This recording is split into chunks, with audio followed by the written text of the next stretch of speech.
बघा विद्यार्थी मित्रांनो, टीईटी पेपर 2 2025 ला आलेला सरासरीवरील खूप सोपा प्रश्न आहे. प्रश्न काय दिला बघा, 3 क्रमागत नैसर्गिक संख्या अशा आहेत की लहान संख्येच्या 5 पट ही मोठ्या संख्येच्या चौपटीपेक्षा 19 ने जास्त आहे. तर त्या 3 संख्यांची सरासरी काढा.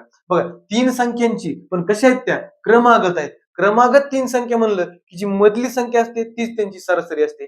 3 संख्या काढल्या तर आपल्याला सरासरी काढता येईल. बघा त्यांनी कंडिशन काय दिली? 3 क्रमागत नैसर्गिक संख्या. 3 क्रमागत नैसर्गिक संख्या म्हणजे काय बघा, पहिली जर x धरली, दुसरी काय असणार? x अधिक 1 असणार, बरोबर?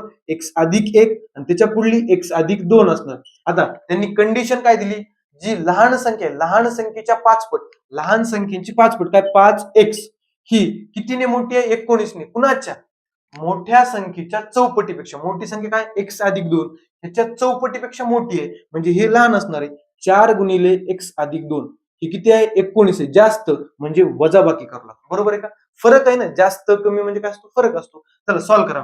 5x ला 5x वजा, बघा 4 वजा आहे, याच्यासोबत आपल्याला गुणाकार करू. वजा 4 गुणिले अधिक x काय ना? वजा 4x. पुन्हा वजा 4 गुणिले अधिक 2 काय होणार? वजा 8 बरोबर 19. चला आता विद्यार्थी मित्रांनो, 5x मधून 4x गेले, किती उरला? 1x उरला. वजा 8 तिकडे जाऊन अधिक होणार, बरोबर का? म्हणजे काय होणार बघा, वजा 8 तिकडे जाऊन अधिक, 19 आणि 8 27. म्हणजे x काय आलं? 27. x काय? आपली पहिली संख्या. पहिली संख्या 27, पुढली असणार 28, त्याच्या पुढली 29. विद्यार्थी मित्रांनो, आपल्याला सरासरी काढायची. 3 जर संख्या दिसल्या आपल्याला क्रमागत, तर त्यातली जी मधली संख्या असते तीच काय असते? त्यांची सरासरी. सरासरी किती येणार? 28. पर्याय क्रमांक 4. धन्यवाद.